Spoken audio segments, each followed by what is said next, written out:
말씀을 받습니다. 오늘 말씀의 제목은 대제사장 되신 예수님, 이러한 제목입니다. 구약시대에는 하나님께 예배하는 형식이 오늘날과 달랐습니다. 제사하는 형식으로 하나님께 예배를 드렸습니다. 그래서 제사에는 제사를 집도할 수 있는 제사장이 필요했습니다. 그래서 제사장이라는 제도가 있었거든요. 근데 그 중에서 이 제사장은 이제 제사를 집도할 수 있는 그런 사람인데 제사장들이 많이 있어요. 그 중에 가장 높은 그런 사람을 대제사장이라고 불렀어요.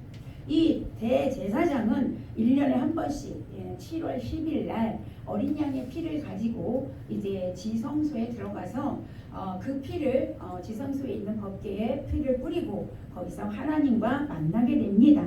하나님으로부터 이스라엘 모든 백성들의 죄를 속죄 받는 날이 그날이 7월 11일 1년에 한 번씩 이 날을 속죄일이다 이렇게 부릅니다. 이렇게 대제사장은 인간과 하나님 사이에 중보자 역할을 하는 거예요. 인간이 하나님을 만날 수가 없습니다. 그래서 대제사장이 하나님과 인간을 만날 수 있도록 이렇게 중보 역할을 해주는 그런 역할을 감당했습니다. 그래서 어린 양의 피가 필요했습니다. 이 어린 양의 피는 예수 그리스도의 피의 모형입니다. 그래서 그 구약 시대의 대제사장은 이제 오늘날에 신약에 와서 예수님이 그 일을 감당해 주셨어요. 십자가에서 피를 흘리심으로 인하여 하나님과 인간 사이에 중보자 역할을 감당하시고 화목케 하는 그런 일을 하셨습니다. 그래서 완전한 대제사장 되시는 예수 그리스도의 모형으로 구약에는 대제사장이 그 역할을 했다라는 것이죠. 그래서 그리스도의 모형이고 그림자다 이렇게 보고 있습니다. 어쨌든 오늘 본문에서 보면 히브리 기자는 본문을 통하여서 예수 그리스도가 우리의 대제사장 되신다. 대제사장 되신다가 뭐라 그랬어요? 중보자 역할을 하시는 분이다. 화목케 하시는 분이다. 이렇게 가르쳐 주시면서 우리에게 뭐라고 얘기하냐면 우리가 믿는 도리를 굳게 잡아야 한다라고 권면하고 있습니다. 자, 14절에서 말씀하고 있지요. 다시 한번 읽어보겠습니다. 14절 시작. 그러므로 우리에게 큰 대제사장이 계시니 승천하시니 곧 하나님의 아들 예수시라. 우리가 믿는 도리를 굳게 잡을지어다. 아멘. 우리가 믿고 있는 도리를 굳게 잡아라. 자, 믿고 있는 도리가 뭐냐? 그리스도의 구원하심, 즉 복음의 진리를 말하는 겁니다. 오늘 여기서 히브리서 기자는 우리를 구원해 주시고 우리를 지키시고 우리를 보호해 주실 분은 오직 그리스도 예수 한 분밖에 없다. 그러니 그리스도의 진리를 우리는 굳게 잡고 절대로 놓치지 말아라. 아멘. 이 말씀을 우리에게 권면하고 있는 것이죠. 자, 왜 이런 말을 했냐면 히브리 기자가 그 당시에 이제 유대교에 있던 사람들이 나는 기독교로 와서 예수를 믿겠습니다. 유대교에 있는 사람은 예수를 안 믿습니다. 하나님만 믿어요. 자, 그런데 하나님만 믿다가 이제 유대교에 있던 사람들이 아니야, 나는 이제 예수님을 믿어야 돼. 예수님을 믿어야 구원을 얻을 수 있어. 라고 이제 그 믿음을 가지고 기독교로 돌아왔습니다. 그리고 세상에 있던 사람들, 타 종교에 있던 사람들 아니면 믿지 않는 사람들이 나도 이제 예수 믿고 구원 얻겠습니다 하고 이렇게 들어왔는데 교회 안으로 왔는데 핍박이 너무 심한 거예요. 너무 박해가 심한 거예요. 그래서 그거를 견디기가 힘들어서 어떡하냐? 난 그냥 다시 세상으로 갈래. 나는 그냥 유대교로 다시 갈래. 라고 하는 사람들이 굉장히 많았다는 것입니다. 여러분, 그러면 이 시대는 어떨까요? 이 시대도 마찬가지라는 거죠. 이 시대는 너 교회 나간다고 너 죽일 거야 라고 하는 핍박을 하거나 그렇게 박해를 하는 것은 거의 없습니다. 우리 한국에는 아직도 이슬람권이나 세계 곳곳에 가면 예수 믿는다는 것 때문에 이렇게 순교하는 사람, 죽는 사람이 많이 있지만 우리 대한민국은 아직은 그런 단계는 아니지요. 그렇기 때문에 너무 자유롭게 너무 편하게 예수를 믿을 수 있는데 예수를 믿지 않는다는 게 문제입니다. 어쨌든 예수를 믿고 있다가 지금 이 시대는 핍박에 의해서 세상에 가는 게 아니라 세상의 유혹에 의하여 이단들의 미혹에 이끌려서 진리를 버리고 다시 원위치 세상으로 가거나 이단에 빠지는 경우가 많다는 것이죠. 여러분 기독교 인구가 1200만이라고 했습니다. 모두 기뻐했습니다. 그러나 지금은 어떻습니까? 이런저런 이유로 여러분 교회를 떠나는 사람들이 많다라는 거예요. 얼마 전 통계에 1200만이었는데 800만으로 지금 줄은 상태입니다. 지금은 더 많이 줄고 있는 그런 현실이죠. 왜 그러냐 이 말이죠. 히브리 사도가 이 성경을 기록할 당시는 핍박에 의하여서 그렇게 떠났지만 지금은 핍박이 아니라 마귀가 우는 사자와 같이 삼킬자를 찾는데 그 마귀의 유혹에 넘어져서 세상으로 간다 이 말이지요. 두 번째는 뭐예요? 오늘 히브리 기자가 말했듯이 믿음의 도리를 굳게 잡지 않아서 세상의 유혹에 이끌려서 세상으로 돌아가는 일들이 많이 일어나고 있다는 것입니다. 여러분 이런 일들이 일어나고 있는 이 시대에 지금 저와 여러분은 어떻게 해야 합니까? 믿음의 도리를 굳게 잡아야 될 줄로 믿습니다. 복음을 굳게 잡으시기를 바랍니다. 어떤 것에도 마음을 빼앗기지 않기를 바랍니다. 우리의 대제사장 되시는 예수 그리스도를 굳게 잡아야 된다는 것이죠. 왜요? 그분만이 이 험악한 세상에서 우리를 지켜주실 수 있습니다. 그분만이 우리를 보호해 주실 수 있습니다. 그분만이 우리를 천국으로 안전하게 인도해 주실 분이라는 걸 믿으시기를 바랍니다. 아멘. 어떤 세상의 유혹이 와도 어떤 일들이 나에게 온다 할지라도 믿음만은 지키시는 저와 여러분 되시기를 축복합니다.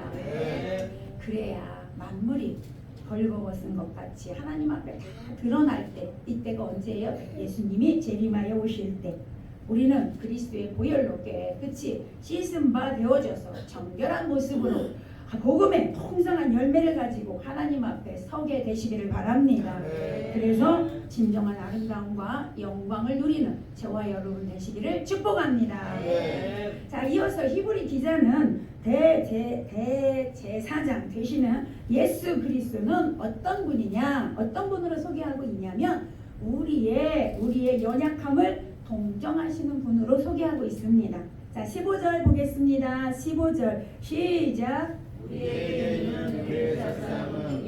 연약함을 동정하지 못하시리라.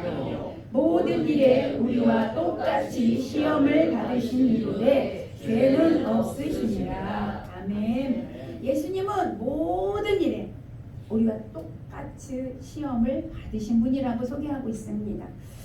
우리는 흔히 예수님은 신이시니까 우리의 사정을 겪어보지 않아서 모르실 거야 라고 생각할 수 있어요. 우리가 지금 이렇게 고통받고 있는데, 내가 이렇게 힘들고 하고 있는데 예수님은 나를 모른 척하고 계시지 않나? 라고 생각할 수도 있습니다. 그런데 오늘 본문에 보면 예수님은 우리와 똑같이 시험을 다 받으셨다라고 기록하고 있습니다. 성경에서 한글 성경에, 지금은 개역 개정을 봅니다. 한글 성경에는 대제사장 되신 예수 그리스도는 우리의 연약함을 체휼하신 분이시다 이렇게 되어져 있습니다. 여러분 체휼이 뭐예요? 헬라 원어의 뜻을 보면 함께 고난을 받다 그런 뜻이에요. 예수님은 우리랑 똑같이 우리와 함께 고난 받으신 분이라는 것입니다. 그러므로 예수님께서는 직접 모든 고난과 시험을 다 체험해 보셨기 때문에, 체휼하셨기 때문에 내가 아플 때 얼마나 아픈지 아신다 이 말이에요. 내가 고통받을 때 얼마나 고통받는지 주님은 다 아신다는 거예요. 우리의 연약함을 아신다는 거예요. 아멘. 이 사실을 믿으시기를 바랍니다. 예수님은 하나님의 아들이시죠. 신이십니다. 그러나 동시에 완전한 인간이시기에 여러분 우리가 가지고 있는 모든 연약함을 몸소 체험하셨다는 것이죠. 볼까요? 예수님은 가난의 목수의 아들로 오셨어요. 이 세상에 태어나셨습니다. 하나님이세요. 하나님이신데 하나님께서 이 세상에 오실 때 가난한 목수의 아들로 오셨다 이 말이에요. 가난의 서름을 알아요. 여러분 가난의 서름을 겪어보셨습니까? 아마 다 겪어보셨을 겁니다. 가난의 서름을 예수님도 겪어보셨대요. 그것이 얼마나 힘든지 아신대요. 여러분 30년 동안 목수의 아들로 아버지 없이 자기가 가정의 가장이 되어서 온 가족을 부양했습니다. 사역을 시작하면서 마귀의 유혹을 받았지요. 3번씩이나 받으셨어요. 그래서 인간이 겪는 우리가 겪는 죄의 유혹이 어떤 것인지 예수님은 아신다 모르신다? 아십니다. 다 아십니다. 우리가 늘 죄의 유혹을 받고 있다는 거 주님은 아신다는 거예요. 예수님은요, 피곤함도 있었어요. 배고픔도 있었어요. 외로움도 겪으셨어요. 제자들로부터 배신도 당했어요. 그렇지 않습니까? 배신당했잖아요. 그래서 여러분 죽임 당했어요. 죽음을 앞두고 이 죽음을 바라보고 있는, 이제 얼마 있으면 내가 죽을 거라는 그 공포심, 그 두려움, 예수님은 아신다는 거예요. 지금도 질병을 통하여 내가 얼마 살지 못할 거야 라고 그 죽음의 공포 속에 있는 사람들이 있을 겁니다. 여러분 그것을 다 주님은 아신다는 거죠. 그래서 통곡하고, 그래서 정말로 그 눈물로 간구하셨어요. 우리 예수님도요. 죽음 앞두시고요. 주님 다 그렇게 하셨다는 거죠. 예수님은요, 죽음의 공포가 얼마나 큰지를 이미 알고 계셨고요. 더군다나 심지어 하나님으로부터 버림을 받는 것이 얼마나 큰 고통이고 얼마나 큰 두려움이고 외로움인지를 아셨다는 거예요. 모든 걸 아시는 그 하나님이시라는 것입니다. 이렇게 예수님께서 시험 받으신 것은요, 죄가 있어서가 아니래요. 오늘 성경에 보니까 죄가 있어서가 아니라 여러분의 아픔을 체휼하기 위해서, 경험하기 위해서, 여러분을 대신해서 죄에서 여러분을 구원하기 위해서 다 경험하셨다라는 것입니다. 그러기에 우리가 당하는 모든 고난을 주님께서는 그냥 멀리서 지켜보면서, 얘야 네가 알아서 해, 너 혼자 당해, 네가 해야지 누가 해주냐, 그러시는 분이 아니시다. 아멘. 아멘. 절대로 그러시는 분이 아니라는 거예요. 여러분, 주님은 여러분이 아파할 때 주님도 똑같이 아파하십니다. 같이 아파하십니다. 여러분이 눈물을 흘리면 주님도 눈물을 흘리십니다. 여러분이 문제 때문에 고통당할 때 주님은 똑같이 고통당하십니다. 아니요, 여러분이 아파하는 것보다 주님은 더 아파하십니다. 그래서 여러분이 아플 때, 여러분이 고통당할 때, 여러분이 문제 때문에 힘들고 어려울 때, 주님이 나와 같이 아파하신다, 주님이 나와 같이 고통당하신다, 주님이 나와 함께 하신다, 이것을 믿으시기 바랍니다. 믿을 때 여러분이 이길 수 있어요. 주님이 어떤 분이시냐면, 우리가 자녀를 낳으면 자녀들이 아파하죠. 어떤 질병에 걸렸을 때 굉장한 고통을 당하며 아파합니다. 그럼 부모는 어떻게 얘기하냐면, 차라리 내가 아팠으면 좋겠다, 이렇게 얘기합니다. 여러분 부모들은 다 이해할 겁니다. 차라리 내가 아팠으면 좋겠다. 왜 그런 얘기를 하냐면, 아들이, 자녀가 아파하는 것을 참아 볼 수가 없다, 이 말이에요. 그러니까 여러분, 내가 차라리 아픈 게 낫지 자녀가 아픈 것을 볼 수가 없다, 이게 부모의 마음이거든요. 자, 그러면 우리 예수님은, 우리 하나님은 여러분의 아버지시기 때문에 여러분이 아파할 때 어떤 마음을 가지고 계시냐, 차라리 내가 아프면 좋겠다. 아멘. 주님이 그런 마음을 가지시고 여러분을 보신다는 것입니다. 그러기에 주님은 우리와 함께 하십니다. 우리의 아픔을 이미 아시기 때문에 우리가 힘들고 어려울 때마다 손잡아 주시고 일으켜 세워 주시고, 내 자식아 힘을 내라, 내 자녀야 일어서라, 아멘. 용기 주시고 견딜 수 있도록 힘 주시고 나아갈 수 있도록 능력 주시는 줄로 믿으시기를 바랍니다. 사실 여러분이 하는 게 아니에요. 주님이 다 하십니다. 왜냐하면 성경에 보면 주님이 그렇게 말씀하셨어요. 얘들아, 내가 다 하리라, 내가 다 해줄게, 내가 다 하리라. 여러분 주님이 그렇게 말씀하셨어요. 자, 그러면 여러분 뭐하냐, 주님이 하시는 일에 동참만 하면 되는 겁니다. 우리의 힘으로 할 수 없기에 주님이 대신 다 해주시는 것입니다. 그리고 여러분은 동참만 하라고 해요. 어떻게 동참합니까? 하나님이 하실 일을 믿는 게 동참이에요. 아멘. 믿기만 하면 되는 것입니다. 하나님이 하시는 일을 믿으시기를 바랍니다. 하나님이 하시는 일에 여러분 기도로 동참하시면 되는 겁니다. 할렐루야. 그럼 하나님이 다 하신단 말이에요. 그러므로 우리는 구원받은 자녀들로서 주님께서 모든 것을 다 아시고 계시다라는 것 오늘 확실히 믿는 자들이 되시기를 바랍니다. 또한 주님께서 다 이루어 가심도 믿으시기를 바랍니다. 그럴 때 여러분 힘이 생깁니다. 소망이 생깁니다. 소망은 그냥 생기는 게 아니에요. 소망은 언제 생겨요? 믿을 때 생기는 겁니다. 할렐루야. 오늘 믿는 자들이 되시기를 축복합니다.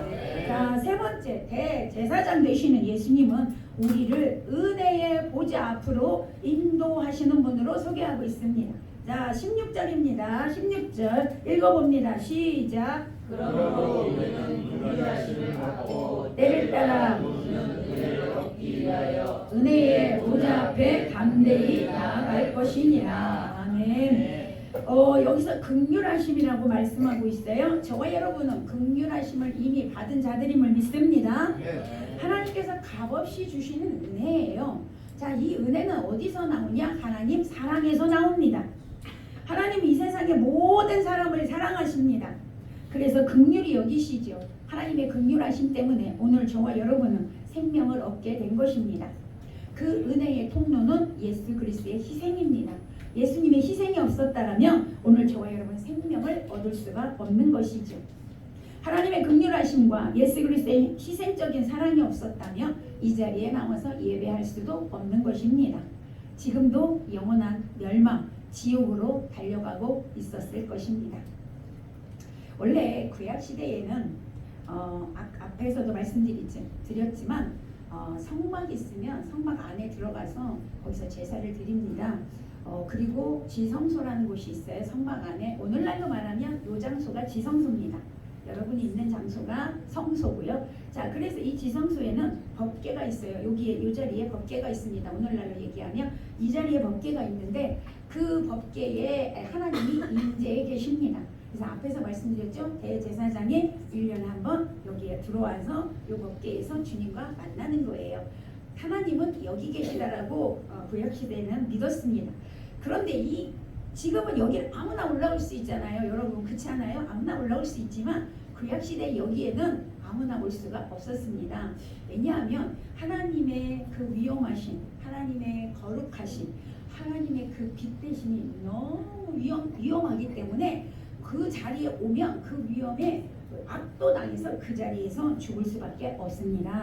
그래서 아무도 여기를 들어올 수가 없는 것이죠. 그런데 대제사장 대신 예수님이 어린 양이 되셔서 보혈을 흘려주셨어요. 피를 흘려주시고요. 피를 흘려주시고 그 피를 흘려주실 때 성소와 지성소를 가로막고 있던 그 휘장이 위에서부터 아래로 찢어졌습니다. 길이 열려졌습니다. 할렐루야. 예수님이 어린 양이 되셔서 십자가에서 제물로 바쳐짐으로 단번에 단 한 번으로 이 휘장을 열어놓으셨어요. 찢어지고 길이 열려졌습니다. 모든 사람들이 예수님이 나의 죄 때문에 희생되셨구나, 죽어주셨구나, 이것을 믿는 자 모두는 이제는 이 지성소 안에 법궤 안으로 들어올 수가 있게 됐다는 것입니다. 그것이 은혜입니다. 예수님이 그 길을 열어놓으셨다는 것이죠. 자, 그래서 우리는 지금 이제 예전에는 여기를 들어오면 죽었는데 지금은 여러분이 이 안에 와도 죽지 않습니다. 오늘날에는 하나님이 여기 계신 게 아니고 모든 온 우주 만물에 임재해 계시고요. 어디서든지 주님을 만날 수가 있습니다. 옛날에는 하나님을 만날 수가 없어요. 죽임당했다고 했잖아요. 그런데 예수님이 피를 흘려주심으로 인하여 그것이 완전히 해결됐습니다. 그러니 여러분 얼마나 감사합니까? 어디서든지 언제든지 하나님을 만날 수 있습니다. 아멘. 오늘 히브리서 기자는 보좌 앞으로 나아가라 그랬어요. 보좌 앞은 하나님이 앉아 계시는 의자를 얘기하는데 구약시대 표현이죠. 그러면 오늘날은 이 보좌가 어디예요? 하나님 계신 곳이 보좌예요. 하나님 임재해 계신 곳이 보좌예요. 할렐루야. 집에서도 하나님 임재해 계시면 그곳에 보좌가 있는 것이고 여기에서 하나님 임재해 계시면 이곳에 하나님의 보좌가 계신 거예요. 할렐루야. 그러기에 어디서든지 하나님과 대면할 수 있어요. 하나님과 만날 수 있어요. 여러분 신을 직접 만난다는 것이 얼마나 큰 축복입니까? 아멘. 얼마나 큰 특권인지 모릅니다. 왜요? 그 은혜를 예수님이 열어놨기 때문에 그렇습니다. 자, 그래서 누구든지 보좌 앞으로 나아가라. 히브리 기자가 이렇게 말씀하고 있는 것입니다. 우리의 죄를 대신하여 십자가에 죽어주신 예수 그리스도의 은혜를 믿기만 하면 누구든지 나아갈 수 있습니다. 이사야 55장 1절에 보니까 너희 목마른 자들아 물로 나오라. 돈 없어도 오너라. 돈 없어도 오너라. 너희는 와서 사 먹되 값 없이 돈 없이 와서 포도주와 젖을 사서 먹어라. 아멘. 누구든지. 여러분 포도주와 젖을 살려면 1억 갖고 오세요. 그러면 오실 분 계세요? 못 오죠? 1억이 어디 있어? 그치요? 근데 주님은 돈 한 푼도 필요 없대. 뭐만 오래? 네 몸만 오래. 몸만 오래. 마음만 가지고 오래. 주님이 그렇게 말씀하시는 거예요. 어떤 사람들이 올 수 있을까요? 육적으로 영적으로 갈급한 자가 오는 거예요. 오늘 여기 보면 우리 이사야 55장 1절에서 뭐라고 해요? 목마른 자들은 오는 거예요. 목마른 자들아 내게로 오라. 목마른 자들아 내게 와서 포도주와 젖을 사서 먹어라. 말씀하고 있는 거예요. 목마른 자들은 은혜의 보좌 앞으로 나오라는 것입니다. 여러분 돈 없어도 된대요. 아무것도 필요 없대요. 그냥 와서 포도주와 젖을 사서 먹으래요. 자, 포도주는 뭘 의미하냐면 즐거움을 의미하고요. 기쁨을 의미합니다. 그리고 성찬 예식에서는 예수 보혈을 의미합니다. 예수 피를 의미합니다. 자, 젖은 뭐예요? 생명을 연장시키는 양식입니다. 자, 그러니까 영적으로 보면 젖은 하나님의 말씀입니다. 포도주는 예수 그리스도의 피입니다. 아멘. 네. 그러니까 와서 뭐 하라는 거예요? 말씀을 먹으라는 거예요. 할렐루야. 말씀을 먹고 그리스도의 보혈로 예수 그리스도의 피로 정결하게 씻김을 받으라는 것입니다. 예수 보혈로 정결하게 씻김을 받고 말씀을 먹으면 네 안에 여러분 안에 뭐가 있냐? 기쁨이 온다 이 말이에요. 기쁨이 넘치게 된다. 즐거움이 넘치게 된다. 할렐루야. 이 말이에요. 그러니까 어떻게 하라는 거예요? 은혜의 보좌 앞으로 나오라. 그 길을 예수 그리스도께서 열어놓으셨다. 아멘. 여러분 마음이 갈급하고 영적으로 육적으로 힘들고 어려운 일이 있습니까? 주님께 나오시기를 바랍니다. 주님 앞에 오시기를 바랍니다. 은혜의 보좌 앞으로 가야 합니다. 여러분 은혜를 받으려면 은혜가 있는 곳에 와야 되지 않습니까? 세상에서 있으면서 하나님 은혜를 주옵소서. 아니요. 물론 세상에도 하나님 계시지만 여러분 거기서는 은혜를 경험하기가 어렵습니다. 은혜의 보좌 앞으로 나아가야 될 줄로 믿습니다. 자, 그래서 요한복음 6장 37절에 보면 예수님이 내게 오는 자는 결코 내어 쫓지 아니하리라 그랬어요. 여러분 돈 없다고 내어 쫓지 않아요. 못생겼다고 내어 쫓지 않아요. 병들었다고 내어 쫓지 않아요. 주님은 모두 다 오라 하고 팔 벌리고 기다리고 계시는 줄로 믿으시기 바랍니다. 네. 여기 결코 내어 쫓지 않는다고 했거든요. 결단코 그 말이에요. 절대로 내가 너 내어 쫓지 않겠다. 오기만 하면 내가 널 보혈로 씻어주고 너에게 구원을 주겠다 이 말입니다. 오기만 하면 예수님은 여러분의 모든 죄를 용서해 주십니다. 여러분 보세요. 막달라 마리아 창녀였습니다. 귀신 들려가지고요 도저히 살 수가 없었어요. 여러분 그 여자가 예수님 앞에 오니까 고침받고 예수님 제자로 살아가게 됩니다. 여러분 삭개오 아시지요? 동족의 피를 빨아먹는 세리였습니다. 세리장.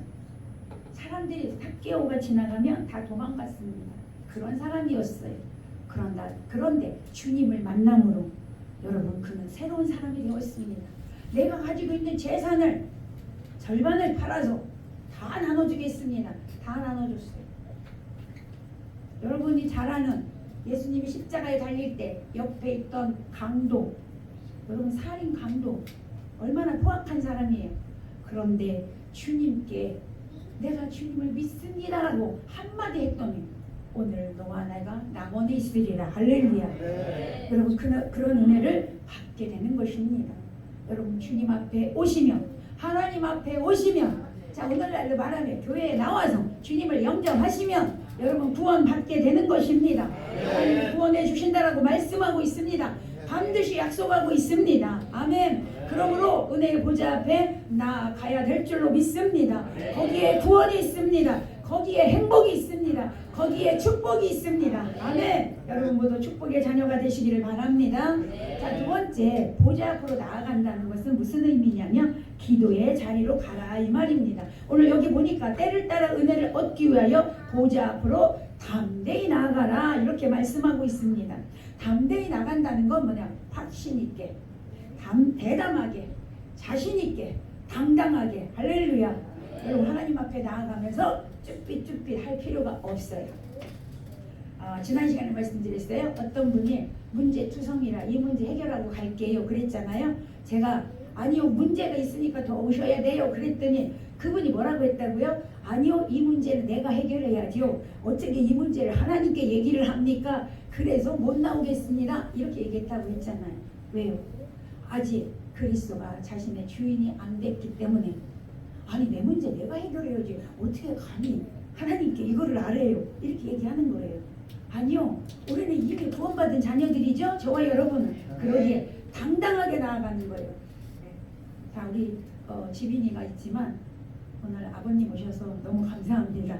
아버지 앞에 나가는데 아버지한테 가야 돼 말아야 돼 막 쭈삣쭈삣해요. 당당하게 아빠하고 나가요. 아빠하고 나가잖아요. 왜? 내 아버지니까. 여러분 하나님이 바로 그런 분이에요. 아빠하고 나가면 돼요. 당당하게 나가라는 거예요. 할렐루야. 우리는 하나님의 자녀들인 줄로 믿습니다. 자신 있게 나가라는 거예요. 왜? 예수님이 그 길을 다 열어놨다니까요. 우리 아버지가 되도록 하나님이 우리 아버지가 되도록 우리가 그냥 당당하게 나가서 때를 써도 돼요. 아버지니까 그렇게 하라는 거예요. 자 오늘 히브리서 기자는 우리가 죄의 중에서 하나님의 자녀로 이미 우리는 나아갔다는 거죠. 하나님의 자녀가 됐대요. 땅의 자녀에서 하늘의 시민권자로 나아갔대요. 우리는 이미 바뀌어졌대요. 그래서 이 바뀌어졌으니 이제는 뭐하냐? 때를 따라 주시는 은혜를 위해서 나아가라 이 말이에요. 아직 하나님의 자녀가 안 됐고 아직도 세상의 자녀인 사람은 구원을 받기 위해 하나님 보좌로 나아가야 되고 아멘. 여러분이 이미 구원의 자녀가 됐으니 이제 뭐 해라? 때를 따라 돕는 은혜를 받기 위하여 하나님 보좌 앞에 나가라 이 말이에요. 자 이게 무슨 말이냐면 우리는 이미 구원받아서 하나님 자녀로 살아가고 있지만 죄악된 세상에서 살고 있기에 늘 죄에 노출돼서 살아가고 있지요. 아니에요? 죄에 노출 안 돼 있어요? 세상이 다 죄로 있어요. 그러니 항상 노출이 돼 있어요. 언제 죄가 나에게 들어올지 몰라요. 그러기 때문에 그곳에서 죄에 노출된 이 세상에서 하나님의 은혜 없이면 여러분 언제 죄에 빠질지 모른다 이 말이에요. 그러기에 그 은혜를 받기 위해서 날마다 그 보좌 앞으로 나가서 주님과 기도하고 만남이 있어야 된다 그런 말입니다. 아멘. 그런데 여러분이 기도라는 것이 엄청난 특권임을 모른다는 거예요. 성도들이요. 그래서 기도하라 그러면 못해요. 부담스러워요. 기도하는 거 힘들어요. 해 안 해 하잖아요. 여러분 왜 그럴까요? 기도의 가치를 몰라서 그렇습니다. 기도의 특권이 얼마나 좋은 건지 몰라서 그러는 거예요. 여러분 기도의 자리로 나아가시기를 바랍니다. 엄청난 특권임을 오늘 깨달으시기를 바랍니다. 어떤 사람이요 옛날에 어떤 사람이 영국에서 배를 타고 미국으로 가고 있었어요. 그 사람은 너무너무 가난해가지고 먹을 것이 없는 사람이었는데 어떻게 힘들게 해서 뱃살을 구했어요. 그래서 그 배에 올랐습니다. 그런데 여러분 배에 탔는데 배가 고픈 거예요. 근데 돈이 하나도 없어요. 왜냐면 딱 뱃살만 했거든요. 돈이 하나도 없어. 그래서 배를 쫄쫄 굶었어요. 이틀이 지나고 3일이 지났는데 도저히 못 참겠어요.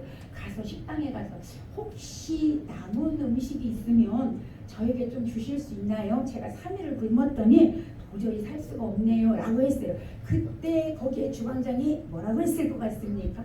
그 주방장이 이렇게 말했어요. 아니 당신은 뱃속에 음식값이 들어가 있는 것을 몰랐단 말입니까? 이렇게 얘기했어요. 뱃살이 음식값이 다 들어가 있는데 이 청년은 그걸 몰라서 3일 동안 쫄쫄 굶은 거예요. 우리는 그 사람을 보면서 참으로 어리석다, 바보 같다 라고 생각할 수 있어요. 그러나 우리가 그렇게 살고 있다는 사실은 깨닫지 못한다는 겁니다. 여러분, 우리의 기도의 특권이 바로 그런 겁니다. 그런데 우리는 그 특권을 알지 못해서, 가치를 알지 못해서 나의 문제를 하나님께 아를 줄을 모르고 내가 혼자 끙끙대면서 내가 해결하려고 한다는 거예요. 내가 고민하고 있다는 거예요. 이 청년처럼.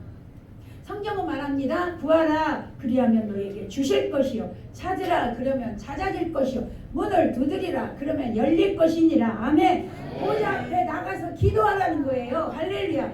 여러분 기도하시기를 바랍니다. 11절에서 뭐라고 말씀하냐면 너희가 악한 자라도 좋은 것으로 자식에게 줄 줄 알거든 하물며 하늘에 계신 너희 아버지가 너희에게 좋은 것으로 주시지 않겠느냐. 할렐루야. 여러분 믿으세요. 하나님은 여러분에게 좋은 것을 주시기를 원하시는 분이세요. 좋은 것만 주시기를 원하시는 여러분의 아버지이심을 믿으시기를 바랍니다. 아버지 앞에 나아가 기도하면 하나님께서는 여러분에게 생각한 것보다, 여러분이 생각한 것보다, 여러분이 기도한 것보다 더 좋고 더 좋고 더 큰 것으로 주시는 분이심을 믿으시기를 바랍니다. 흔히 나는 기도를 못해요, 어떻게 할지 몰라요 라고 하시는 분들이 계실 수 있어요. 여러분 기도 못해도 괜찮아요. 여러분 기도 자리에 앉아서 여러분의 마음을 드린다면 성령께서는 여러분이 뭐가 필요한지 아시기 때문에 대신 간구하여 주신다는 거 믿으시기 바랍니다. 할렐루야. 얼마나 좋아요. 내가 간구하지 못해도 성령님은 다 알고 계시기에 대신 간구하여 주시고 그 간구한 것이 천사들에 의하여서 하늘나라 하나님 보좌에 올라가고 하나님께서는 거기에 응답을 우리에게 주신다는 것입니다. 그 응답이 내가 구한 것보다 더 좋은 것이라는 것이죠. 더 최고의 것을 주시기를 원하신다는 거예요. 그러므로 여러분 하나님 보좌 앞에 기도의 자리에 나아갈 때 우리는 어떤 마음으로 가야 될까? 기쁜 마음으로 나아가시기를 축복합니다. 왜요? 아버지 앞에 나가는데 기뻐하지 않겠습니까? 아버지가 다 주실 것을 믿기 때문에 기뻐할 수 있다는 것입니다. 우리의 기도가 얼마나 큰 특권이고 얼마나 큰 영광인지를 여러분 꼭 기억하고 기쁨으로 나아가시기를 바랍니다. 두 번째 중요합니다. 어떻게 나가야 될까? 확신을 가지고 나가야 합니다. 믿음을 가지고 나가야 합니다. 아니 기도 자리에 가면서 믿지 않고 가려면 기도를 뭐하러 합니까? 그치요? 뭐하러 기도합니까? 안 믿을 건데 믿고 가야 되겠죠. 여러분 믿음으로 확신 가지고 내가 기도하면 주님은 이루어 주신다. 내가 기도하면 주님은 확실히 응답하신다. 할렐루야. 이 믿음 갖고 기도 자리에 가셔서 주님과 만나시기를 축복합니다. 안 믿으니까 역사가 안 일어나는 거야. 여러분 하나님 나는 왜 병 안 고쳐져요? 네가 안 믿었잖아. 내가 고쳐줄 거라고 안 믿었잖아. 하나님 이렇게 말씀하십니다.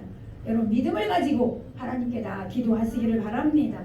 야고보서 1장 6절에 보면 오직 믿음으로 구하고 조금도 의심하지 말라. 의심하는 자는 마치 바람에 밀려 요동하는 바다 물결 같으니 이런 사람은 무엇이든지 주께 얻기를 생각하지 말라. 아멘. 의심하는 자는 절대 응답이 없다. 옆 사람한테 인사합니다. 의심하면 응답이 없답니다. 아셨습니까? 네, 의심하면 응답이 없어요. 야고보 사도가 얘기하잖아요. 그래서 의심하지 말고 확신 가지고 믿음 가지고 주님께 기도하여 응답받는 저와 여러분 되시기를 축복합니다. 아멘. 말씀을 맺습니다. 우리는 오늘 히브리서 기자를 통하여 예수 그리스도가 우리의 대제사장 되심을 여러분 배웠습니다. 소개받았습니다. 대제사장 되신 예수님께서는 우리와 함께 고난을 받으신 분이시로서 우리의 모든 걸 알고 계신다라고 말씀했습니다. 그러기에 우리는 예수 그리스도를 굳게 잡고 흔들림이 없는 그 믿음으로 때를 따라 주시는 은혜를 받기 위하여 주님께 나아가는 저와 여러분 되시기를 축복합니다. 그래서 그 도움을 받아 날마다 기쁘고 확신을 가지고 당당하게 은혜 아래서 살아가시기를 예수님의 이름으로 간절히 축원합니다. 아멘. 기도합니다.